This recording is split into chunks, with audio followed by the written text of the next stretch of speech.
when you write it down, even if you never look at it again, it's like it cements it in your head. Because I do the same.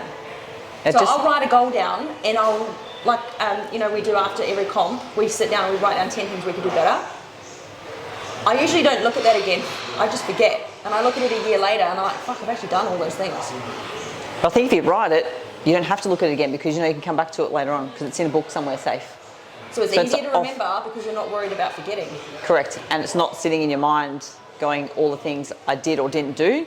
Yeah. Write it down and then bank it for later. So if you need to remember or you want to go back and revisit, it's already there without having to think. So it's like filing your thoughts. Correct. That's how I feel like it does anyway. That's the best bit of it. We can just turn the camera off now. That's excellent. We're done. Yep. All right. Hang on. Dirty lens. Dirty lens. Okay. So we're 2 weeks post comp now. For 2 weeks. So 2 weeks post final comp. Yep. So how are you feeling today in terms of energy levels? So yeah, just over 2 weeks. I'm actually feeling pretty good. The first week after show, or after our third show, obviously you're feeling really good, you're excited, pumped, you've had lots of good food, seen lots of family and all that sort of stuff. So that was a really kind of good week. Gym was really good.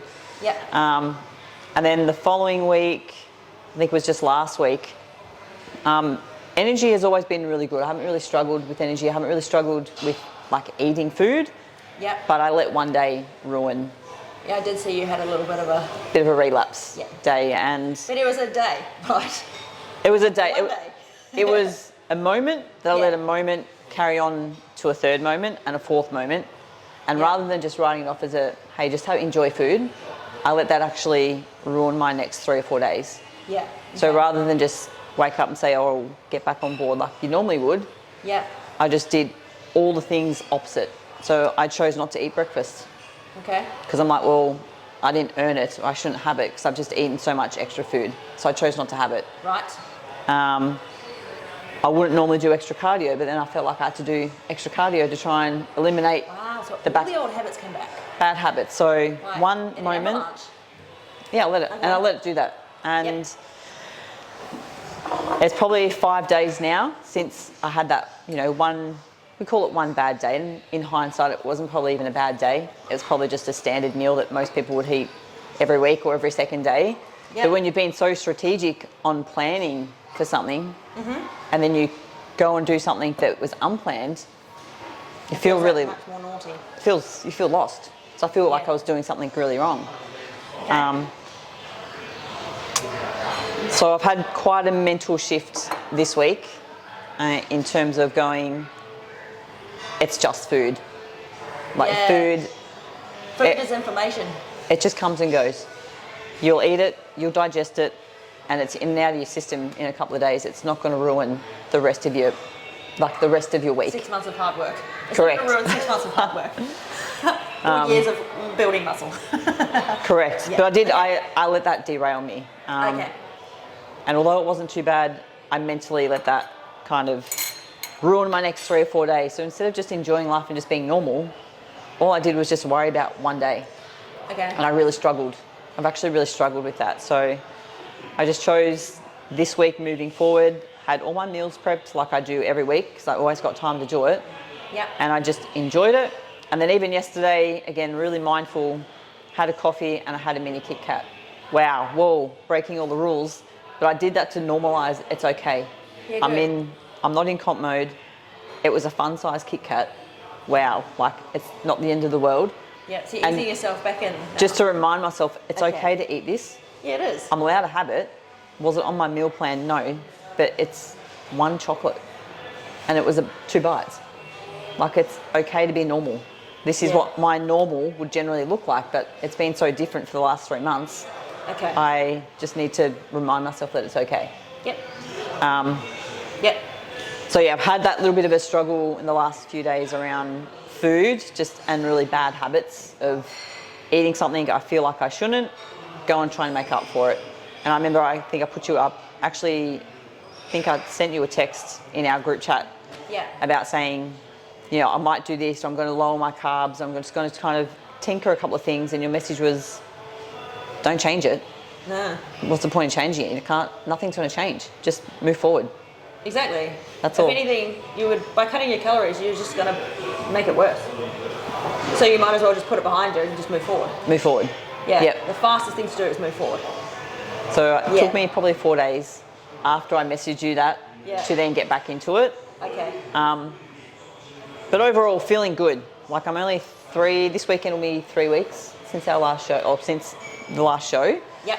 I feel pretty good. Like as in, I feel like my hormones are all okay. I haven't had any major kind of like issues like with training. I've kind of just been easing back into gym, training, trying to just now come out the other side of eliminating things that I don't have to do now in terms of cardio.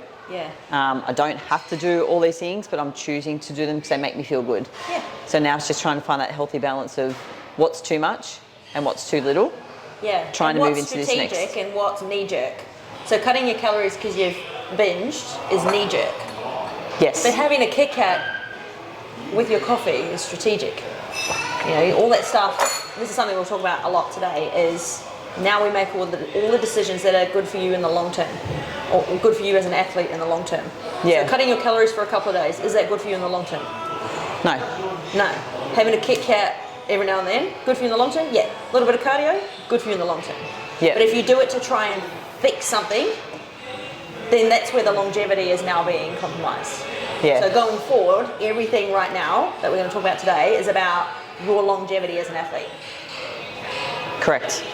And now I've had that, I feel like because I've had that time, not just the last week, but this last few months working together, I feel like this new phase should be somewhat easier.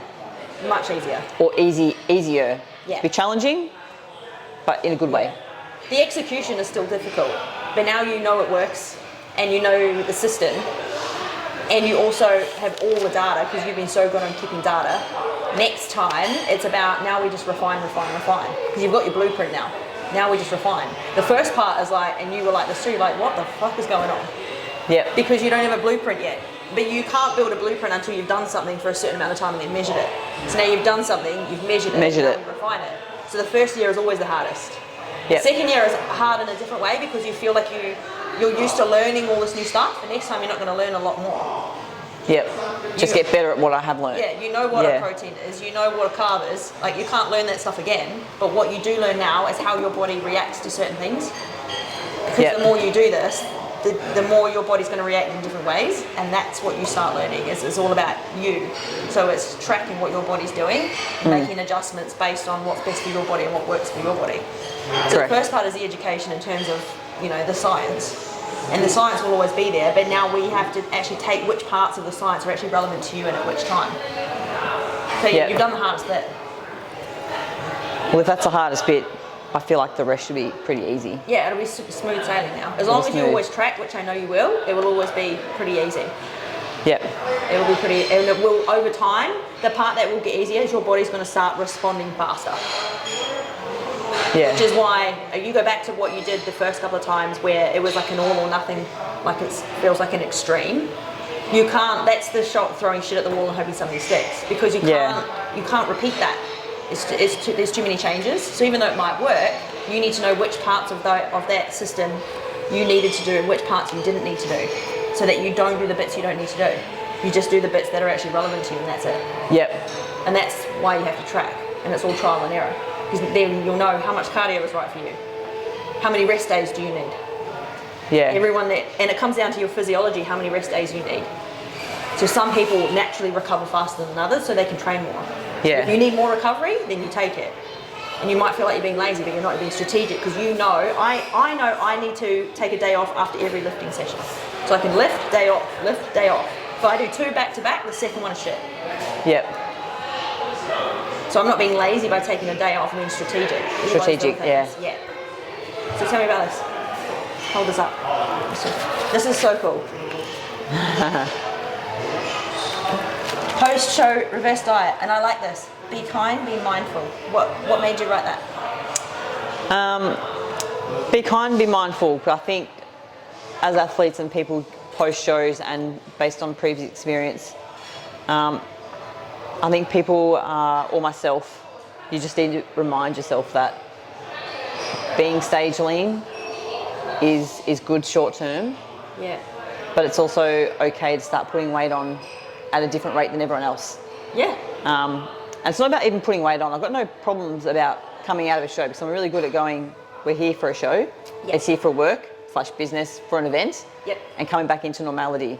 Yep. It's more about being kind on introducing foods back in and not getting caught up on what every other athlete is doing post-show.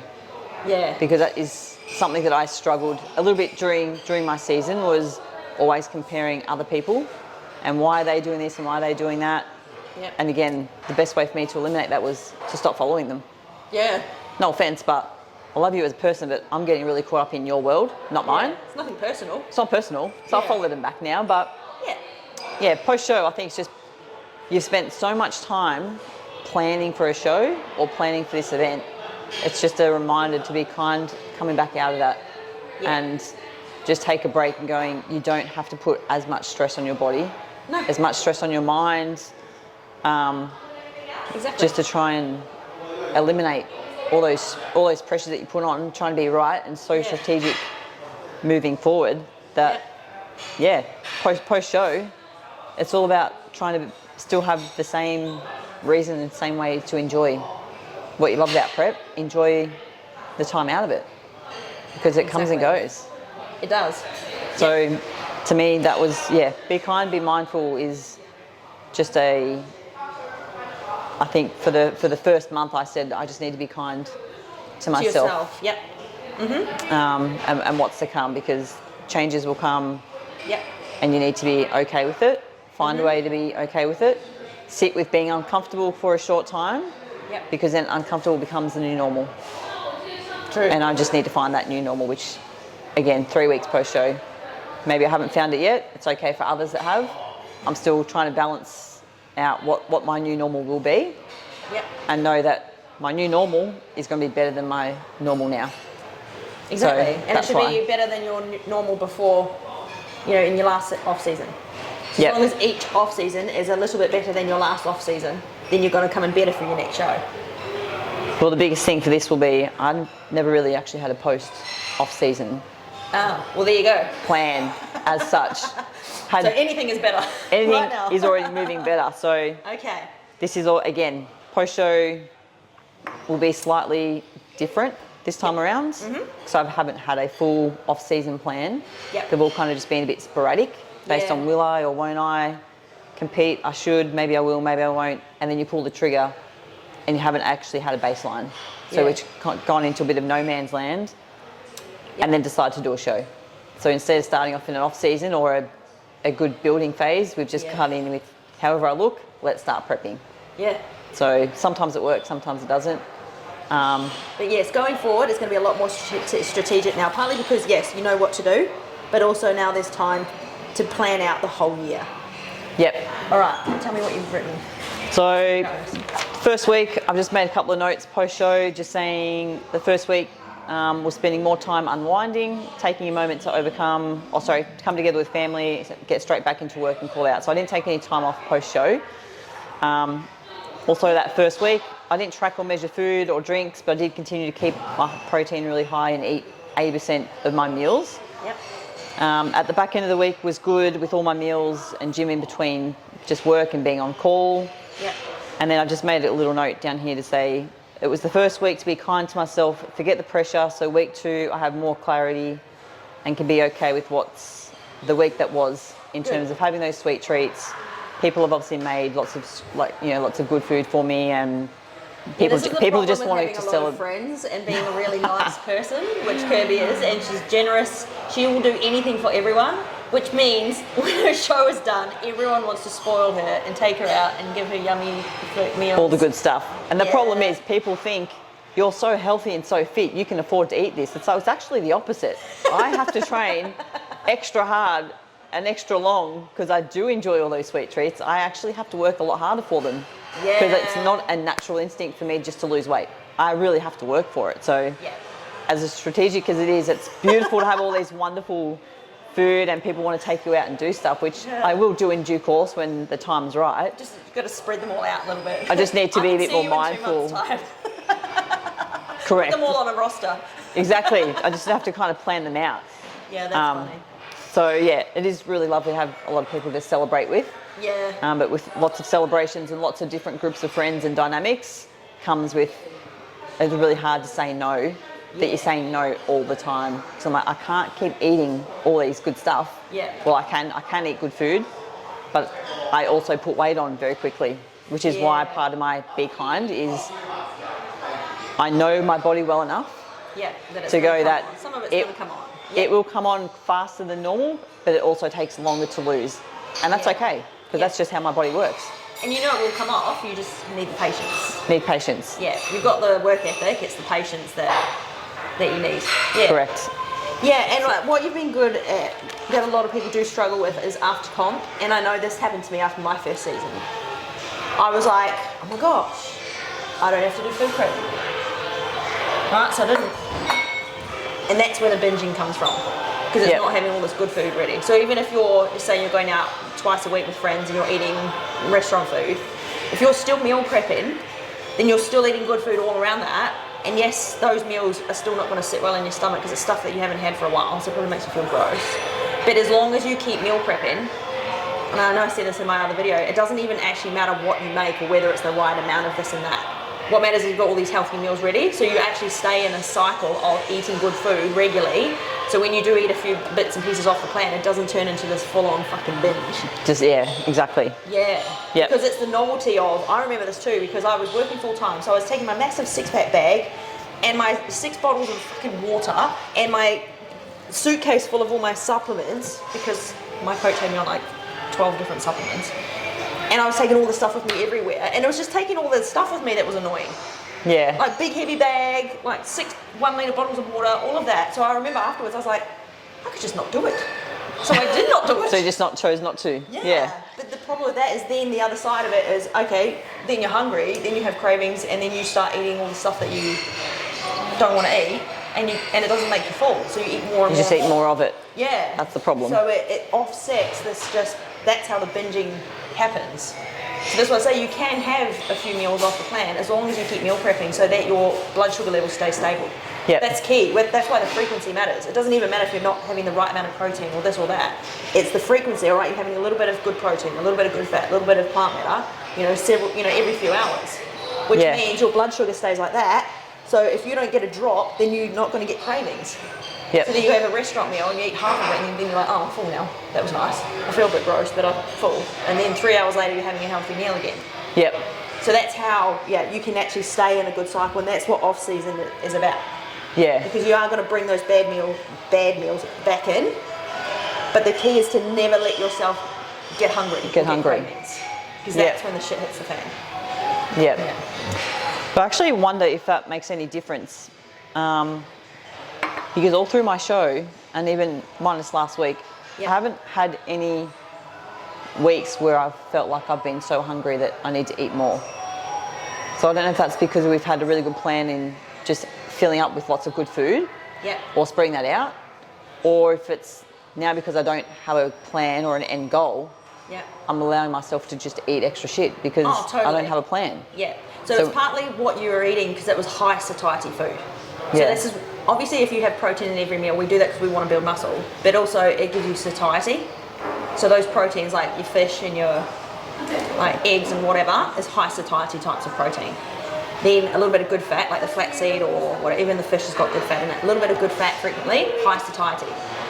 Yeah. So the vegetables and the fruit don't give you satiety, but they give you like slow release energy. So I'm giving you high satiety food with slow release, like, so for example, high energy carbs will give you a spike and a drop. Yeah. So we have them around our workout because it gives us fuel for the workout and recovers from the workout. But if you have high energy carbs throughout the day, you get a spike and a drop. Yeah. And then when you have a drop, you crave carbs. So you have more carbs, right? But if you have a little bit of protein and good fat frequently throughout the day, with a little bit of fruit and veg, what's happening is you never get the drop. So it's food that makes you lean, but it also makes you not crave. Not crave. It's the food that makes you not crave. In terms of coming back to stage for 2026, that will just depend on what our goal is, Yep. how much time I need, Yep. areas of improvement in terms of what I need to build on based on feedback from coaches and judges. How quick you can let's turn talk about that part then, because in sports model, because we're going sports model again, yes, which I think you should. Yep. Yep.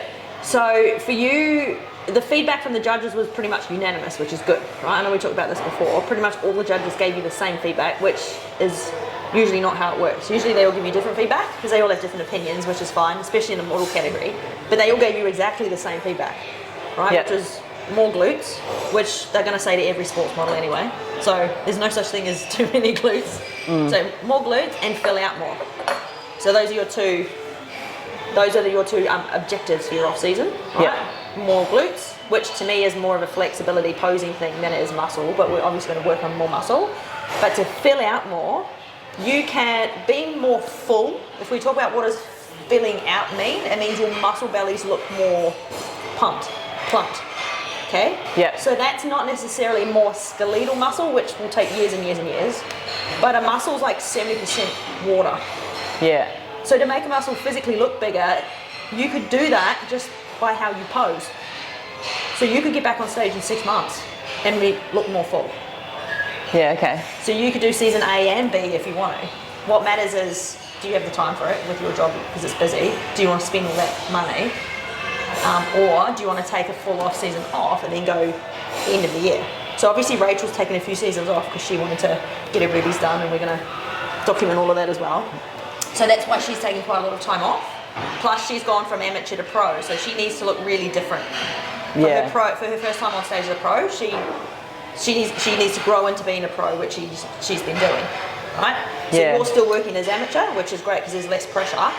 But our goal for you is to get your pro card. Yep. And for you to get that, it's to look more full and have more glutes, which is good because that's a very clear cut goal. Like the system for you to do that is clear. It's clear. Yeah, but you don't need a huge amount of time. Okay. So you could, if you wanted to, do season A and B next year. And that would still be enough time Yeah. to have a big improvement based on those, I guess, two objectives that my feedback was. Yep. To do season A as an option, or just do a season B and just come in and just spend more time growing. Training. Yeah. I think for you, if I had to make the decision for you, I would do both because you need the stage time to get better at posing. Yep. That side of it. The growing you're going to do anyway, whether you do both seasons or not. You will grow anyway. More time on stage means more posing practice. So if you know you're doing season A, I know you'll pose more. Whereas if you don't go to season B, you won't practice as much as if you're also doing season A. So it will also condition your body. Yeah. You'll be more conditioned because of how much posing you've been doing. Yep. Which is going to also make you look more full. But yeah, obviously you don't need to decide today. These are just like ideas. But what I would suggest then is, and because for a sports model, especially in WFF, so if we're staying within WFF, it's great because I've been on the judging panel for 10 years. I know what they're looking for. So I know when you're going to win or not. We'll talk about that later. The judges are looking at a girl who looks like a sports model. So this is someone who is in shape all the time. All right, so she shouldn't really look like she's prepped. She should look like she can do a cover, like a photo shoot for the cover of a magazine any time of year. So if I ring you up, go, Kirby, I need you here for a photo shoot because I've got some new sportswear coming out and I need you to model it. You can't go off and do a 3-month comp prep. You're there now. Yeah, okay. So yeah, you might lose a few kilos to get on stage, but you should look like on stage you can tell a girl behaves like a sports model all year round. Like Rachel, she behaves like a sports model all year round. Yeah. So she puts on a few kilos here and there, but she's always within a certain range. Within a range? Yeah. So even when we do a shoot, she might not be stage lean, but she looks good in a shoot. Yep. And you'll be the same. You put a few kilos on, you're still going to look good in the photo shoot. You're just not like bodybuilder lean. Just not stage lean. But you're sports model lean. Yep. So if I wanted you to model my new sportswear, you still look in shape ready for it. You don't need to be stage shredded, but you look like a sports model all year round. Yeah, okay. And you can still put muscle on, the key is, this is where we come back to the food with you. The first year, every girl that does comp prep with me at least once, the first part is they need to learn, and I know this has happened to you, they need to learn to eat more food. Yep. And they need to trust it. They need to trust that eating more food is not going to stop them from losing weight. And you've been through that already. Yep. And I know you still go back to your bad habits, right? So that's happened in your off season a little bit, is you've gone back to what you've done before, because it did work. Eating less will make you lose weight, but it also makes you look flat. Yep. So for you to look more full, now you need to, it's going to be a mindset thing for you in the next 6 to 12 months, is we're going to nudge your food up and up and up and up and up. You're going to eat more and more and more and more. But we have to do it in tiny small increments. Because we're working with your mindset more than what you, because I know you're capable of doing the work, but your mind is probably what will hold you back at certain points. Because Trish wants me to eat more, but my old habits tell me to eat less. That is 100% correct. I'm actually trying to work out, I actually wrote this down in one of my self-reflections. I'm trying to work out which one it was. Where was it?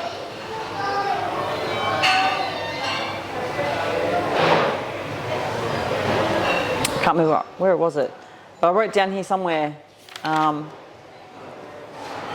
to overcome and challenges that I might face moving forward will be input versus output on nutrition and training, and continue to eat in a surplus. So you've actually just explained, without me even showing you what my challenges are going to be, you've already told me what they are. Because we've had that small window of already working together, and you already kind of know what that is already looking like. So this is the biggest thing from a coach's point of view. If you stay with a coach for a long time, the coach will get to understand how your brain operates. So then I coach you how you like being coached, not just give you the information and like give everyone the same, like the science is the same for everyone, but how you interpret it and your learning style and what, you know, it's even the way we were brought up and everything. The more I get to know you as a person, the better I can coach you. Because if I just tell you to eat more, you'll be like, oh, what the fuck? She wants me to eat more? So I understand that there's certain things I'm not going to try and make you do yet, because you need to be mentally ready for it. Yeah. Now you look at someone like Rachel, you'll be having a conversation with her and she'll be like, stop. She'll get a meal out and I've never seen someone eat so much. Yeah. Like, and they're bucket loads. I'm like, you just ate. We haven't even done a full session yet and you're eating again. Yeah. So yeah, I'm hungry. And if you ever see her when she's not been able to have her meal, like she'll be half an hour late for her meal, you can't have a conversation with her, right? Because her brain has just gone, right? She's like a Ferrari, you've got to feed it. Yeah. She's in that cycle now, plus she's seen the results, she knows that it works. So, and also once you get to that point, she's got a lot of muscle, so she needs to eat. Like she's hungry all the time. When you have that much muscle, you're always hungry. So if you don't food prep, when her hunger levels hit, if she hasn't got the food ready, you can imagine the cycle. So she knows if the food's not available, what will happen. So the more muscle you have, the hungrier you get, because obviously you've got a higher calorie expenditure than someone with no muscle. Yeah. So you need to work, the more muscle you put on, because we're always working to build muscle, the more muscle you get, the more food you need to eat, and it continues and continues and continues. Yep. So if you go back to, say, your old habits for a little bit, what will happen is if you have more muscle and you eat less food, you're going to get more cravings. So it'll actually get worse, the cycle gets worse over time. Yep. So what you want to do too, when you talked about eating that Kit Kat before and you did it to teach yourself that it's okay to do it, you need to start doing those things with eating more food. You need to find a way of teaching yourself to be okay with it. So it won't be something that you get from me. There'll be a certain system in your head that works for you. Yep. So there might be, I don't know, it's a type of food, or it's just the way you make it, or I don't know. There'll be a certain action that makes you feel like it's okay to eat a bit more. Yeah. Yep. So that's what your off-season, the self-discovery part for you will be about, all right, because you've got your meals, like you're good at food prep, you like eating the same things, you have the right personality to be a competitor. So the hard part for you now is learning that whatever you're making, you need to make more. Like the actual size of the meals needs to get bigger now. Yep. Yeah. Or you keep eating the same size meals and then you just add one more meal. So instead of having, say, 5 meals a day, they're all the same size now, but then you add a 6th meal. Yep. So that might be how you teach yourself, right? So they're still the same size, but then there's just an extra one. An extra one. So you're like kind of tricking your brain, because then it doesn't feel like you've eaten more food because the volume hasn't got bigger, but then it's just the frequency has increased. These are just little things that you do over time, because then what will happen is, you know, when you're training, your intensity will go up, or I don't know, you're going to have more of a pump when you train. Something good will happen, and then that's the positive cycle of your brain creating a new habit. I like that.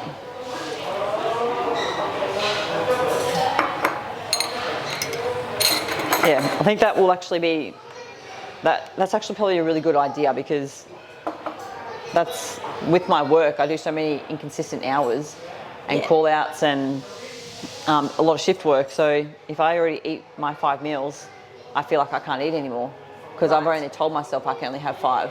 Yeah. So why not make the same volume of what I would eat through the day, but just add a 6th meal in? Yeah. Or a 7th if I need a protein hit or something. Say I'm still eating the same amount of my target. Yeah. I'm just eating more. Feel like it psychologically will make me feel like I'm eating more.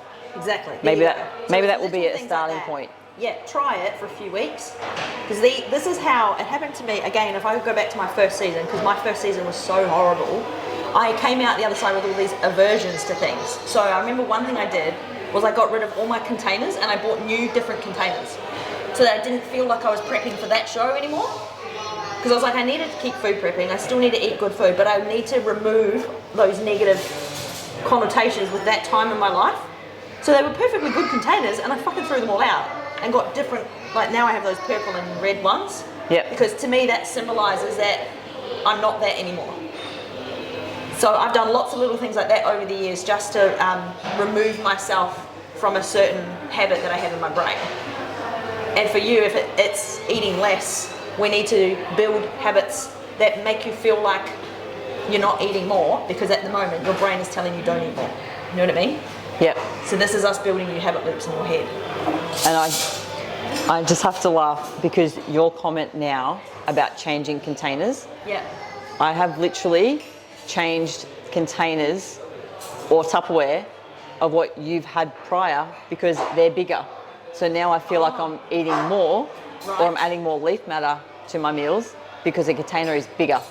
Ah, okay. So I've literally, and Steph, who lives with me, she went and brought some because they were on sale the other day. So she brought like 6 or 9 of these containers. So I'm still eating the same volume, but I feel like I can add more in it. Okay. Rather than having these little small ones, I've almost done the opposite. So it's just so funny hearing you talk about having to remove different things. Yeah. I'm removing my old ones because they were smaller. So like replace them with bigger, which means I can essentially eat more or fill them up with more leaf matter and keep everything else the same. So that's what I've changed. So you're naturally doing this anyway. You're naturally making small changes like that anyway. Yeah, but I guess now when you say it out loud, you don't realise that they're changes that you're making. You just think it's just every day. I'm like, I need something new. I'll change this or change that. But now you've just mentioned it, it's like, hold on. I've purposely moved those. Yeah. I've purposely brought bigger ones, so I feel like I'm actually eating more. Yeah. Because it will encourage me to eat more, because I feel like I have to fill it up. There you go. So maybe it's just that's already a different tick. Size container. They're almost double the size. There you go. How good's that?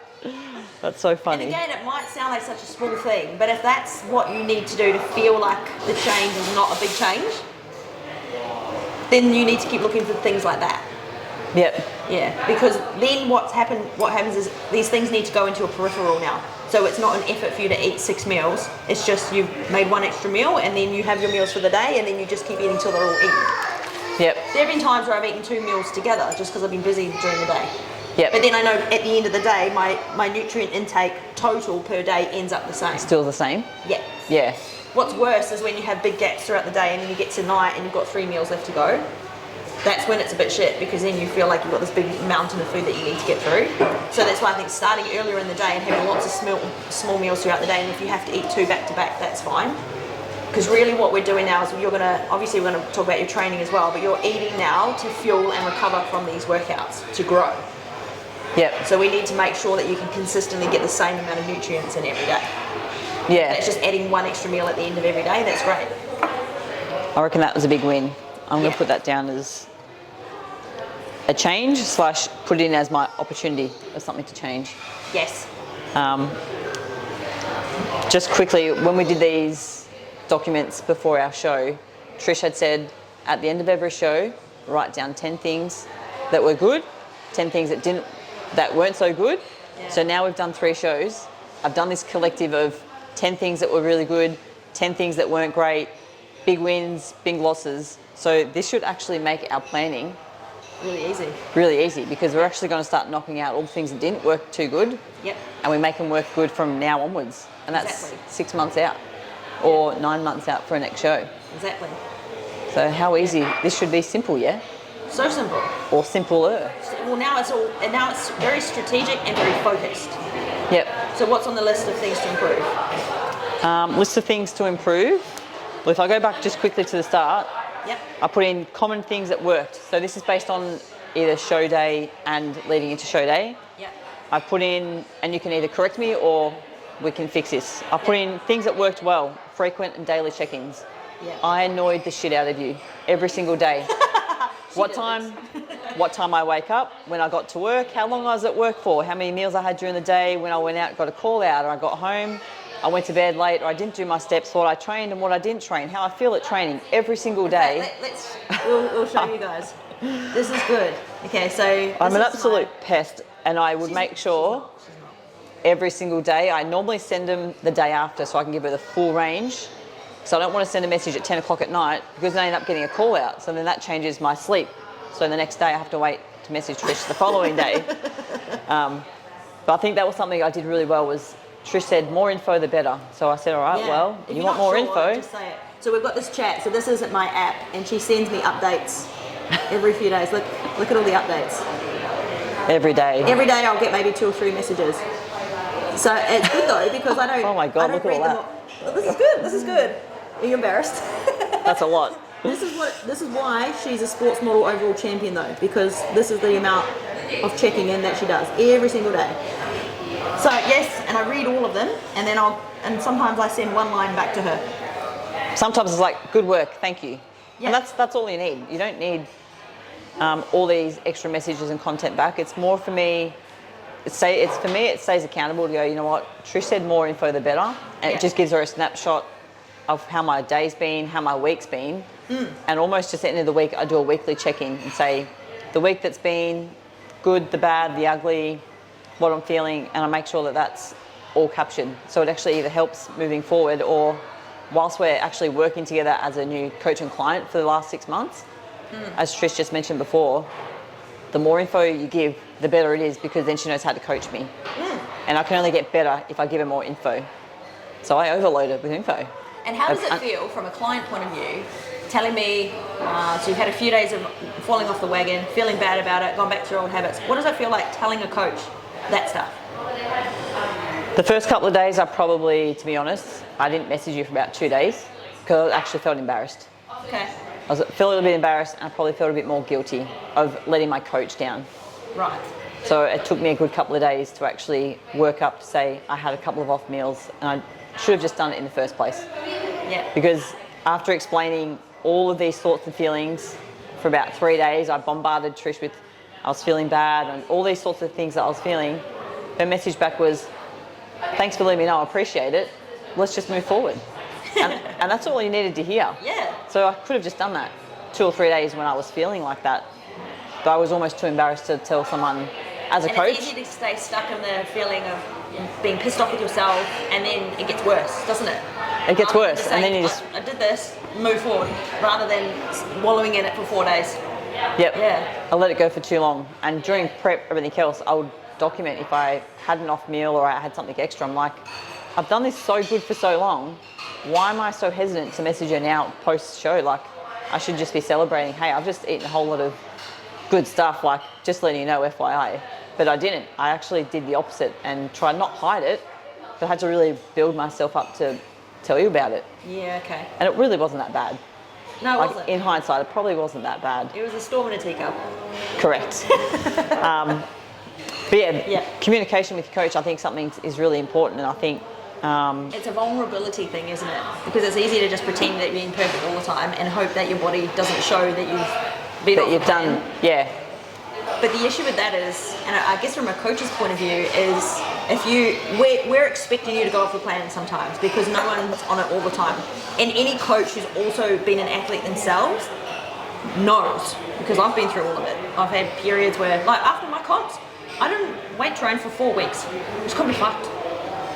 And I just moved forward. I was like, I feel like mentally and physically my body needs some time off. So I still did group fitness classes. Like I kept exercising. I just didn't want to go to the gym and lift weights. Yep. Because for 6 months, non-stop lifting weights. So mentally and physically I needed some time off. But I've learned over the years as an athlete to move forward and not get pissed off with myself and all that. So I bounced back very quickly. And I think if you let yourself feel like that for a short term, yeah, it doesn't become a long-term issue. Exactly. So now I feel like I've had that little, we call it a relapse, it wasn't even. Yeah. I feel better for doing it now because I'm like, I don't want that, I don't crave it. So I'm like, been there, done it, don't like it, move forward. So then you don't get stuck in feeling like that for too long. And when you've done a few seasons, so this is your 3rd season of competing, right? You will go through cycles. Even though your system's been different, you're still you, right? So the way I see it is, I look at myself from a third-party perspective and I narrate, right? Like David Attenborough. This is the time where the athlete is tired. The athlete does not want to go to the gym. The athlete is eating a few off meals. The athlete feels bad about it. It's so true. Because it's the same shit every so year, true. right? The athlete is mentally and physically knackered. The athlete doesn't want to tell the coach shit. And then it becomes funny, right? Then you don't take yourself too seriously because you are going to ride the wave every time. Yep. You will ride the wave, and when you win, the high is higher, which means the low is lower. There'll be a come down, there'll be a crash, there'll be times where you fucking hate life, where you don't want to go to the gym. Yep. Like, all right, the athlete needs a holiday. The athlete needs some time off. Yep. Right? The athlete is going back to their old habits. So if you take yourself out and you tell it like it's a story, it's easier to cope with as well. Yeah. I think. Yep. But that's been a strategy for me over the years. So from a coach's point of view, we're expecting you to sometimes fall off the wagon, and we're there to help you get back on. Right? So if you don't feel like you can talk to your coach about it, you're going to stay in that place. And as soon as you start hiding, you start doing more of what you're embarrassed about. That's that negative cycle getting stronger and stronger. So that, like you were saying before, next time you fall off the wagon, you'll probably tell me sooner. Because you're like, last time, actually she made me feel better when I told her. Not that I want you to feel good about falling off the wagon, because again, that is also a negative cycle. Yeah. But I'm always there to pull you forward and go, right, pull you forward. Now I can't see you every day, I don't know what's going on, but now you know if you tell me I'm going to say something that makes you want to get back on the wagon, you feel good about it, and then you don't stay in that cycle for as long. That's true, and that's something similar last week. Rachel, I had just replied back to one of her stories saying, you know, you're moving really well, like post-surgery, all this sort of stuff, like you look great, like I love that. There was no context behind it. Yeah. And it just happened to be off the back of a conversation. She just goes, so how are you, like 2 weeks post-show? I was like, I think you've actually asked me the right time, or the wrong time, because I had no intentions of telling her how I was feeling. Yeah. She just happened to ask, so how are you? And then she got it. And then she kind of got, I was like, well, I think I said to her, I'm actually pretty good. However, I just had a really bad day and I've let that affect me all weekend. Yeah. You know, and it was just a brief conversation. I felt so much better after that. Yeah, talking to someone who knows what it's like. Someone who knows what it's like, but it was also unintentional. Yeah. I had just followed her story and said, you know, you're looking really good, training well, like, love seeing it. Yeah. And she happened to just ask the question, you know, how are you? Like, the importance of just checking in on someone. You don't understand how much that can just change your entire day without someone even knowing. Yeah. Rach had no idea what I was doing. She picked you back up without even realising. She didn't even realise. She was just probably just checking in. It's like, oh, Kirb's message, I'll message you back. How are you? You know what? Actually, you know what? I'm going to tell you how I am because you've actually asked me. You shouldn't have. But I did, and that was enough to go, you know what? And I think I messaged her and I had said, I haven't spoken to Trish yet, but I've been putting it off. Yeah. And she's like, it's all good, like, don't stress. She never said, don't do this, don't do that. It was just a lending ear. Yeah. And all she said, we all do that. It's all okay. Like, don't stress. Totally. And that's all it was. Yep. So I went and had coffee. Off I went for the rest of the day and thought, that wasn't that bad. Yeah. I just feel better that someone just acknowledged that it was okay not to feel okay all the time. And that's interesting, isn't it? Because sometimes you don't need the problem solved. You just need someone to listen, like a sounding board. And then you still have the same problem, but you feel better about it. Feel better about having that problem. Exactly. And then it's like, okay, now I can actually work to solve it. exactly. I wasn't asking for help. It was just, someone just said, oh, yep, it's okay. Like, bounce back, you'll be fine. Totally. I'm like, yeah, I will. Because I think, I've talked about this before. You've got this problem, right? And it's not just competitors, anyone. You have this problem. And then the problem is, you think you're the only one with that problem, right? So you start hating yourself and getting mad and pissed off, right? Yep. So then there's all these other problems on top of the problem, right? So then this problem's not getting solved because then you're like dwelling on it. So if someone comes along and goes, I've also had that problem, then you're like, oh, I'm not a weirdo. Correct. And then you're like, all right, now I just work on solving the original problem. Which is probably minute in the scheme of things. Totally, especially for competitors, because we are a different breed of human. So there's not many humans out there that understand that when you're shredded and you put on 2 kilos, it's a big fucking deal. Yep. You feel like a complete letdown, and also you just spent 6 months trying to get it off, and then you eat one bad meal and it comes on. And it's back on within a week and a half. You think, and you spent all that money, you've done all that work, and you've got all these great stage photos that now you don't want to post because you're like, well, fuck, I don't look like that anymore. So everyone's like, why aren't you posting your stage photos? Oh, because I don't look like that anymore. Yep. And they're like, yes, you do, because they can't see that you put like 1 kilo on your butt. Yeah, that's so true though. Through your head and you can't talk about it to anyone except someone else who's been through it. Yep. And then Rachel's like, yeah, I've been through that, and you're like, oh, actually, I'm alright. It's not that bad, and that's all it took. Yeah, exactly. So yeah, other things that I said, I've worked on, frequent check-ins, collecting data. Again, working with you, you've explained in through your program the importance of just collecting data. Yep. And now I think I've gone over the top of collecting because I've never done it. Like frequent in-body scans, don't have to do them, but we chose to do them. That was a good way to measure. Yep. Logging in our data entries, our food logins. Like I normally keep track of what I eat, but with your app, I do it generally pretty good. Monday to Friday, weekends I don't worry about it. But I've just created all these. Written in your book anyway, so you still have a full record of everything you've eaten. I do. I have it all written down anyway, so that's been really good. Our check-in photos, again probably over the top, but Trish was always, give me more. The more you give, the better it is. Too much is better than not enough. It's not enough. So I purposely every week made that a focus, which I've never done in any of my other shows or any of my other preps. It was just check in here or there. Yeah. So it's something I think I've done really well at, being organised, staying calm and relaxed around show days and the week of. I'm not much of a stress head most of the time. I felt like around my shows I was really calm, quite stress-free. Yep. Maybe that might have worked in my favour, maybe it didn't. So maybe I was a little bit too relaxed backstage and all that sort of stuff. I think it was a good thing. If you're stressy, it can show in a person's physique. So if you're relaxed, it's easier to get a pump as well. Yeah. I mean, it's not the only thing and it's not the be all and end all, but being mentally relaxed is very important on show day. So yeah, there are just a few common ones I put in that I think worked really well during a prep.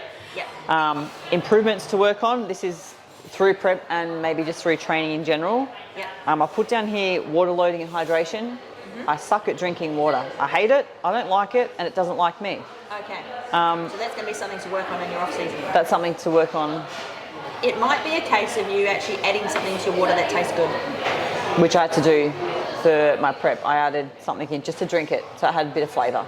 Yep. So you're probably going to have to start doing that. I'm going to have to start doing that again. Yep. I actually messaged Trish during the week and said, I had no water today or no hydration, and I don't even care. Like, didn't even look at my water bottle. It sucked. I didn't open it. I didn't feel it. I just looked at it and said, I'm not drinking you.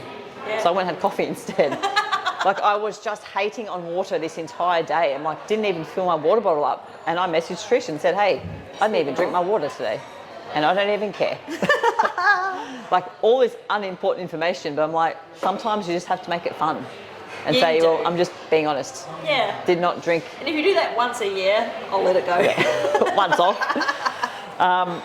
I'll put in here carb loading, show day pump times. You know, these are all things we kind of just, again, as a sports model or an athlete, they may or may not break your stage presentation or something, but you do need to look more full, but that will be coming down to eating more throughout your off season as well. We can also look at adding a little bit more carbohydrate the night before and the day of the show. Yeah. But I think for you looking more full will come down, and this is why I think it's good if you do both seasons as well. Bring out it's in your posing. Because when you did that third show, halfway, because you were on stage for quite a while, you started to look more full halfway through. Yep. So you pumped up when the adrenaline hit you. Yeah, I felt it. I think, I don't know if it was just because of the time that you were on stage, or it was the nerves because you were against someone that you thought was going to beat you, or both. But there was one time you did a pose, and both me and Rachel were like, oh, now she's going to pump. Yeah. And it hit you, so we need that from the start of all the shows. Yep. So you already had the muscle, you just didn't have the pump. Didn't have the pump. And it came from the posing. Yeah. It came from your posing. Which is also a big opportunity for next season is posing. Totally. Same with more glutes. So you getting more arch and rotation is also going to make your butt look bigger. Yep. So obviously we're also going to put that in your training, but it's improved. But you could have a lot more arch in your back and stick your ass right out. Yep. So that will just be you posing a lot every day like you were before. Yep. Yeah. Even those little tweaks we made at the end to that side pose, because you're bending your knee backwards a lot, and then once you straighten your knee and stuck your ass up heaps bigger. Makes a big difference, doesn't it? Totally. Yeah. Yeah. Sorry, carry on. What else we got? Improvements to work on, which we've just explained, just saying that I was looking flat, maybe not quite full or dry enough. Distractions the day before show and nighttime. Yep. Again, the day before the show, it's always really good because you got your tan on and you feel like you want to pose and do all this extra stuff. And I feel like I missed that window of opportunity because my house is full of family, which is really hard to pose and do all these things that you say you want to do when you've got your family down and you've got distractions here and everywhere. Yep. So it's not something to improve, it's just something you just got to wear. Don't invite family around the day before. Stay elsewhere. Stay elsewhere. Invite them all to your house and then you go stay in a hotel. Stay somewhere else. And then just improvements, I've put in recovery, stretching, maybe rest days, posing and time management. Yeah. So they're all just kind of basic stuff which we'll work into our program for next year. Yep. And then I've made a couple of comments for strengths of my prep and weaknesses of prep. So these kind of accumulation of things that were good and bad. So I put in strengths were food prepping. I always had time to food prep. Mm-hmm. Finding time to gym and train. Even when I was 9 weeks of my 15 weeks of shows, I was on call. Yeah. It was hard. And I think you've probably worked out now too that something's better than nothing. So even if you go to the gym and do half your workout, or even if you go to the gym and don't do a fully intense workout, going to the gym and doing something is better than not going at all. Which is what I found about nearly 9 weeks of that training block that we had. Yeah. I would go to the gym, get maybe one exercise in, and I'd get a call out and have to leave. Yeah. So then the next morning I'd try and go make up for it, go to work, and then I'd go to the gym, get another call out, or I miss it altogether. So I had to spend so much time finding a way to train, but I made it work. Exactly. It wasn't pretty, but I had to do it. I didn't have to, I chose to. So that's what you want to do. That's it. So finding time. All of that, while we were on that will also have contributed to you not looking as full. So you got lean, but when you're well rested and you have the time to do, so doing less workouts but higher intensity will make you look more full next time. So we might, if this happens next season, we might actually cut down the amount of workouts you do so that you look more rested. Because you've got the muscle, but getting the pump is from you being rested and relaxed. Which is definitely not something I had during my prep as well. I put in another strength of mine was updating my prep book, weekly updates and documenting. That was for my personal use, and also updating my coach quite frequently. Yep. Communication with my coach, I think that was pretty good. We were always in comms, daily updates, frequent check-ins, unconventionally making things work, manage injuries and niggles without any interruption. So I think my entire prep, and it's funny when people talk about different exercises, I did no squats. No, you didn't. No barbell squats for my entire prep, and people think you gotta have big legs or good legs to do squats. Didn't squat once. Not once. We did some lunges, or I think there was a section we did some front barbell. Yeah. Something, whatever it was. They didn't last long because I didn't like it. So I said, I'm not doing this anymore. But around the injuries, I think I've mentioned it once before. I've had some lower back injuries. Broke my back a few years ago. So I'm always really mindful of what exercises we can and can't do. So I've put in that was a strength, that something that doesn't feel right or is uncomfortable, I'll let Trish know and we just change the exercise. Yeah. Or, okay, well, let's not do that. Let's do something else instead. All you have to do is load the muscle. It doesn't actually matter what exercise it is, as long as you're loading the targeted muscle. So there's always something you can do and just swap it out. Just swap it out. So yeah. That, to me, I feel like was a real strength, being able to do a full prep with no niggles. Yeah. Or no major injuries where you feel like you've just lost a week or 3 weeks of training because you've overtrained, you've tried to do something that you shouldn't, you're trying to lift too heavy. Yeah. Your program that you make for us, it's really easy to follow. Yeah. So if you can't push any harder, don't do it. Exactly. You do what you can push on. and then change your tempo or do something. So for me, I feel like that was a big strength. Yeah. Of not having any niggles. And I put in there, hormones, mood stayed the same and it was frequent. So I had no major change. I know as females, people can lose their periods and all sorts of stuff. I've been pretty frequent for this entire prep. I have lost it in the last show that we had. Yeah. Which I kind of expect based on previous experience. So to me, that's normal. It's nothing out of character, but everything else was pretty good. I don't feel like I was moody or had any kind of big major side effects. But also, my partner doesn't live here in Melbourne, so maybe she can't actually tell me if I was. Something else to say. Exactly, it could be opposite, but that's a different story. Say that in the next video. And then weaknesses of prep. So these are a few things I've put in that I think I struggled with, or I could do better, or weren't that good. I wasn't consistent with my hydration and vitamins and sups. When I talk about sups, I just mean, multivitamins, vitamin C's, whatever it is that you just naturally take. I'd have them for 2 or 3 days and then I'd stop and then I'd get back a week later. Minimal results, but just something I said I wanted to be better at, and just kind of threw me off. A lot of that was based around my work. Water and hydration intake, I suck at it. A bit of a weakness, again, we've already touched on, just feeling a bit stressed or never feeling like I'm doing enough. And I think that just has come down to when I was always working, I never felt like my gym was enough. So I was never being able to get full sessions in. Yeah, right. So trying to even just do 1 or 2 exercises and do them 100% never felt like enough, because I could really struggle to get through a full program. Yeah. But again, some of that was out of my control. And also comparing from my last show, which was over 2 years ago, our training setup was very different to a training setup prior. Yeah, so doing less compared to prior was doing a lot, lots of volume versus doing minimal volume but hard efforts. Yeah. It's still spent that time of comparing show to show. And I think that's just natural. Totally. Because I'm new coach, new goals, like new way of training, new gym setups, new exercises versus what you've done before. Because what you've done before has worked. Yeah. So it's now trying to just reprogram and not compare your last show or prep to a new one. Yeah.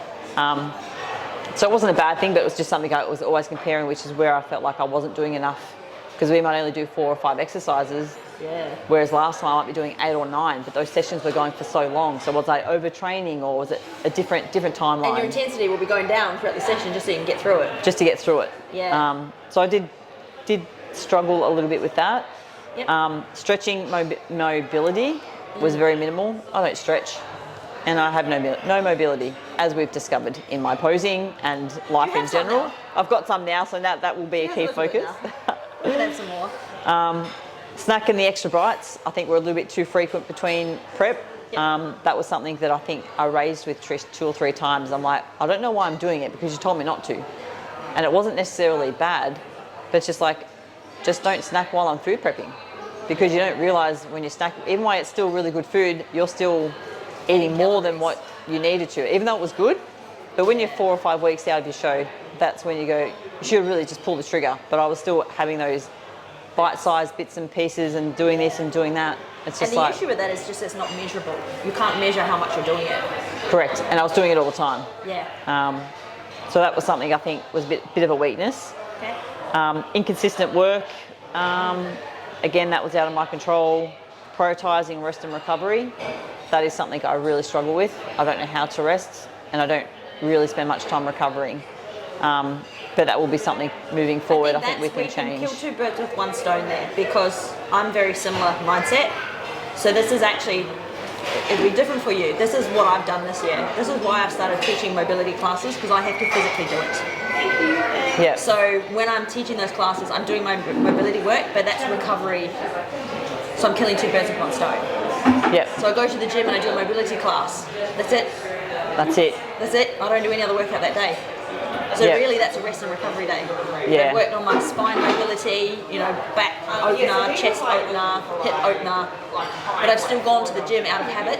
Yep. So you probably need to start programming, this will be part of your new program, is a mobility workout. Yep. So you might still go to the gym 5 days a week, but 3 of them are strength training and 2 of them are dedicated mobility sessions. It's mobility. So you look at it as a workout. Yep. Because if I call it a recovery session, you'll skip it. I'll skip it, or I'll feel like I need to train and then do that after. Yeah, and then fart around and nothing. So it might be 3, like a 3-day split, strength training, and 2. This is a professional athlete. They go to the gym and they do dedicated mobility workouts. So you need to start looking at it as a workout. So it won't be progressive overload, but you need to work to get better at the mobility sequences, and it will be your spine. So I said to Kirby, it's like squeezing a wet towel.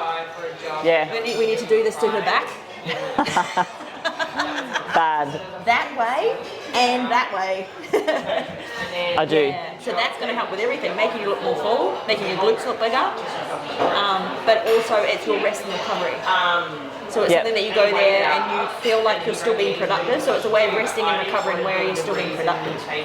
Yep. That's what works for me, and it'll probably work for you as well. I think that's something, I've put a note here that might be something for us to incorporate. Yeah. I can still train during I need to, but I also need to remind myself I can put muscle on reasonably okay and hold on to it. Yeah.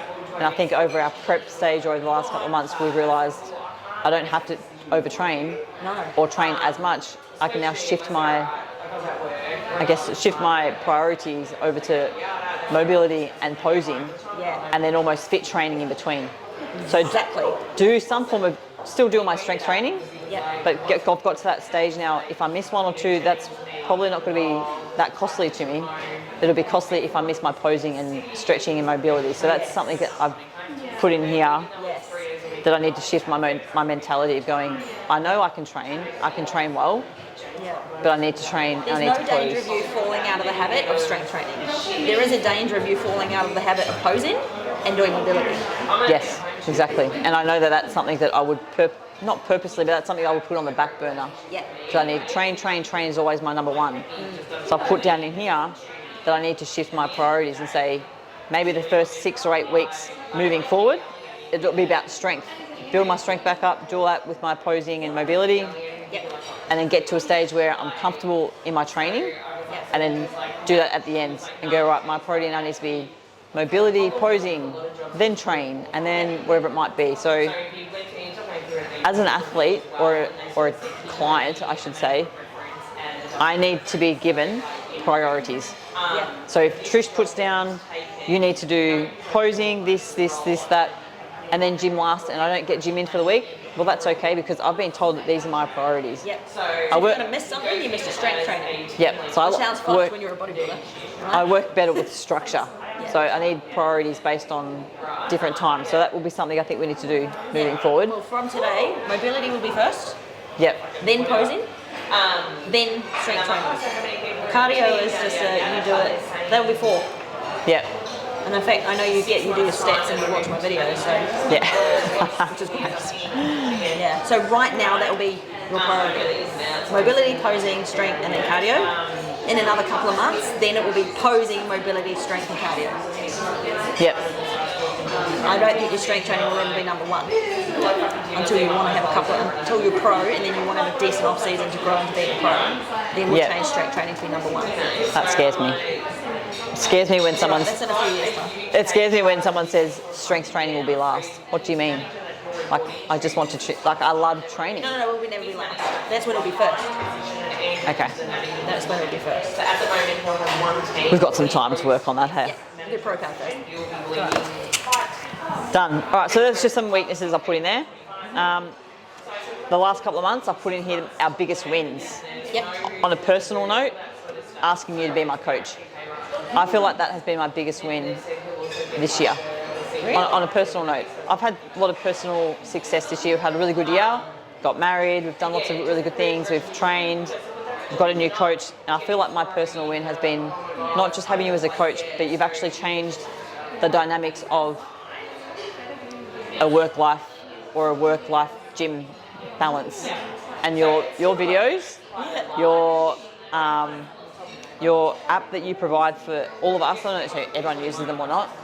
I remember coming to you at the start of the year saying, I'm good at training, like I've got these things I feel like I'm good at, but I really struggle around nutrition. Yeah. And it's not that I don't know what to eat, it's when to eat them and the volumes of food, and that your videos that you have actually provided have been so educational. The tutorials in the app? In the app. Yeah, that okay. I spent so much time trying to work out all these macros of different foods and different, like just how everything is just so measured out, because that was something that I really struggled with. Right. Because previously I've just been told what to eat. Yeah. How much to eat, what to eat, this and that. Never explained how much calories in all these foods. Right. Or the breakdown of fats and the breakdowns of protein. So although it seems quite simple, it actually mentally took me about a good 6 or 7 weeks to write down exactly what I'm eating, what everything is measured out to be. And I have to keep going back to these videos and documents that you're providing for us. Yeah. And that's just been a massive game changer, because it obviously makes it, when you're going out and having off meals and you're going out, it makes it a lot easier to make decisions based on what you know, what you're actually eating. You actually got a little bit of education now. You got some education around that. And just having you in your corner, like it's just been amazing, just having a fresh face, a new coach. So for me, that's been a really big personal win. Oh, thank you. That's lovely. Because comp prep is one thing, but that comes and goes. It's what you do that when you're not in show, because that's just like it's an event. You're planning for an event and then it's over and done with. It's what you do afterwards. I've got a coach who actually is still present in your life and still wants, we're still, what's it called? It's not like a work life. It's more. Well, it's about the longevity. So yeah, if you can have this moment on stage, and this is why I never promote myself as a contest coach, because that's like 1% of what goes on. So if you just want that bit on stage and you don't care about learning about your body and learning how to choose your own foods and understanding calories, then you can go get any coach and they'll just use ChatGPT and give you a fucking meal plan. And then they'll use their AI program builder. In my app, there is an AI program builder. So I don't have to build programs for people anymore if I don't want to. I don't use it because it's not hard for me to choose 4 exercises to do a leg day. Right? You tell me what you can and can't do, and I'll just select 4 exercises that I think that'll work for you. Like that's the absolute bare minimum of being a coach. Yeah. But like at the start, I said to you, I can help you get on stage, but you need to do all this background stuff first, and then when your body's ready, we choose a date. We don't just go, right, we're prepping for the show, because if your body's not quite where it needs to be yet, then we just choose a later show. So that part I know was hard for you when we changed the dates, but I was like, she's not quite ready. Not ready. Yeah, there's still more learning to do, there's still more figuring out where your body's at and building the system out. And then that's why you got such a good result. But now we come out the other side and you've got the education, you're not just going to slingshot back to the old ways. Well, you might do for a day out of habit, but then you've gone right back in over the plan. Go back into it, yeah. Now we look forward, all right, now we do the next show, but we do it slightly better. And it's what you do in your off season that will determine if you're better next time. Not what you do in the last few months before you get on stage. Yep, and I feel like that's why I feel like this window now, having an off season or going into one, is going to be so much easier, because all you've basically said is you don't need to change anything, we're just going to keep adding more volume. Yeah. Why is that? That's not hard. More of the same. More of the same and enjoy Literally it. More. Literally more. It should not be that hard. But more again. Yeah. So yeah, for me, I feel like my personal win, that's been asking you to be my coach, because I've spent some time with you. Yeah. We went to New Zealand. I've watched you do your shows, and not once, and I mean this on the top of my head, not once have you asked me, would you like me to coach you? You never asked me. No, I didn't. You never asked, not saying that you didn't want to, but there was conversations that I don't have a coach, I'm not sure if I want to compete again, or I don't know who to talk to or what to do. Yeah. You just kept providing all this information. I'd ask questions, you answer it. Yeah, I didn't hold anything back. You're like, if you're unsure, I've got these YouTube videos. I didn't know what I was doing. I've got an episode here if you're unsure of what to do or how to prep for something or whatever it might be. I'm like, I could almost prep just watching your shows or watching your own journey. But something I just felt like was really nice was you never actually promoted yourself as a coach to say, I can coach you, or if you want to compete, I'm here if you need me. You were just more of an open book to say, you know what, I've got all the information. I can show you where you can go find it. You can follow my journey. You can see all this sort of stuff. And I've got an app if you want to use it. I can show you these things. But you're never actually forced. I never felt forced, or that anyone, people are trying fishing for clients. And I was like, I actually want to work with this woman because I've seen the results you've had from other clients, and they're just everyday people. Competing is a hobby. Totally. It's just a hobby. It's a thing on the side. It's a thing on the side. So if I'm not competing, I think I still want to work with this woman. So I'm like, I'm going to just have to ask her if she would like to coach me. Because I remember she saying one day, I think you said, I hate coaching athletes. I was like, oh, I'm an athlete. I did say that. I was like, Was that when I was competing? I think it was like that. You're like, they're the worst people to actually, I hate, what was it? I don't think I used the word hate. Oh, I'm pretty sure it might have been. Really? You were just like that. Maybe it wasn't hate or dislike, or why you don't enjoy coaching athletes, or you're very particular on whether you will or not.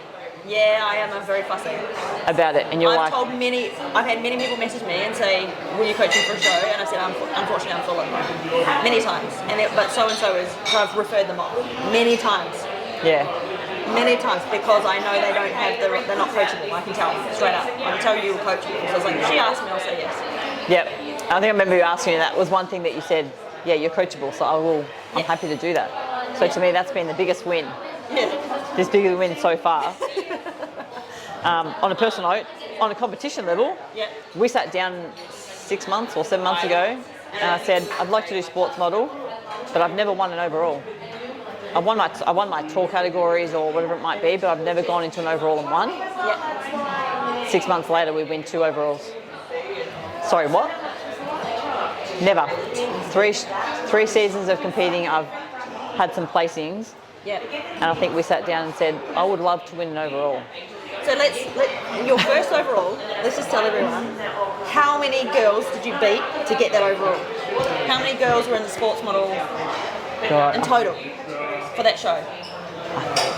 Well, I think there was like 14 or 17. Yeah, there's 17 sports models. I think there's quite a few. Beat all of them. We beat them all. And then what happened, I have to tell these guys, the next show, there was only one other girl, okay? There's one other girl, and she was absolutely jacked. She was really jacked. She was huge. And she looked fantastic. Like, this girl looked amazing. We saw some videos of her. She'd recently done a show. Kirby messaged me, freaking out. She's like, I'm not going to win. This girl's going to smash me. I think I wrote and said, I can't compete with this. As in, that was your word. She's amazing. As in, like, maybe my posing might be a bit different. I said, but compare us together. I said, have a look at us. I look like a bikini model next to this woman. I did. And I said, felt like I did. This is very fun for me. Not for Kirby. I said, Kirby, pretty sure she's not right for the category. You can't tell much in the video. So you need to see someone in real life. From a judge's point of view, you never know what you're going to see until they're actually in front of you. But because I have judged for WFF for 10 years, and I know the criteria, I said to her, I'm pretty sure she's going to be too big to be a sports model. She should be in the figure, which means she'll get marked down. Did you listen to me? No.